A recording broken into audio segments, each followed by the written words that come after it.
surprises us now about the Pakistanis. But is this a new low for Pakistan?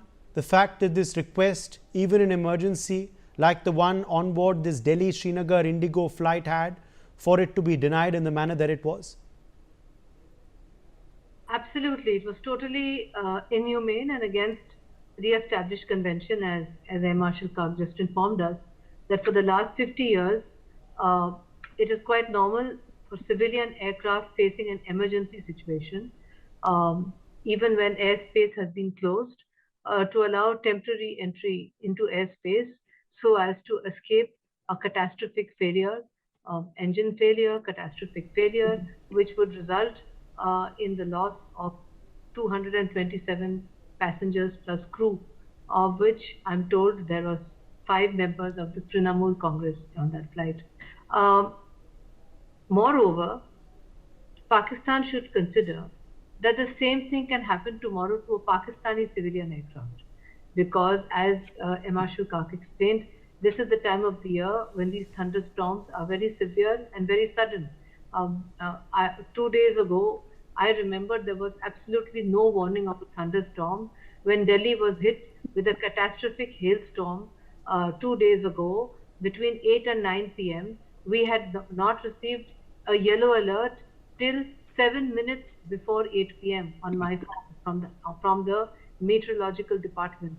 The hailstones which fell, I was in central Delhi at that time, were enormous and caused huge damage, including to cars. So if this hailstorm, a thunderstorm activity was very sudden, very unexpected, if it happened to an Indigo 2 days ago, it could very well happen to a Pakistani civilian aircraft 2 days from now. And I am confident that in such a situation, our authorities, ATC, would allow a civilian aircraft because we don't have, first of all, this kind of uh, nonchalant attitude towards civilians, because after all, one has to remember that in Pahalgam, those who were executed in front of their wives and close ones were all civilians. They were not military people in uniform. They were civilians picked out for their religion and because they were in Pahalgam at the wrong time, at the wrong place, according to the terrorists. So when you kill civilians, when you slaughter them, when you execute civilians, you show complete disregard for international humanitarian law.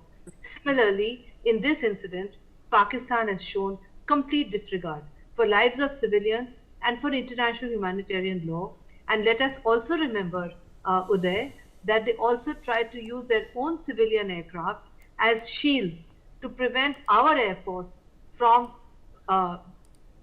tackling the drones and missiles that were being lobbed at us by utilizing civilian aircraft in their airspace, thinking that that will deter us, or that we will by mistake bring down a Pakistani civilian aircraft and then the entire world will point fingers at us, which by the grace of God did not happen, which means that such people have no compunction either in using their own civilians, and they have no compunctions in the death of civilians from other countries, particularly the country that they love to hate so much, which is my motherland, India. So that.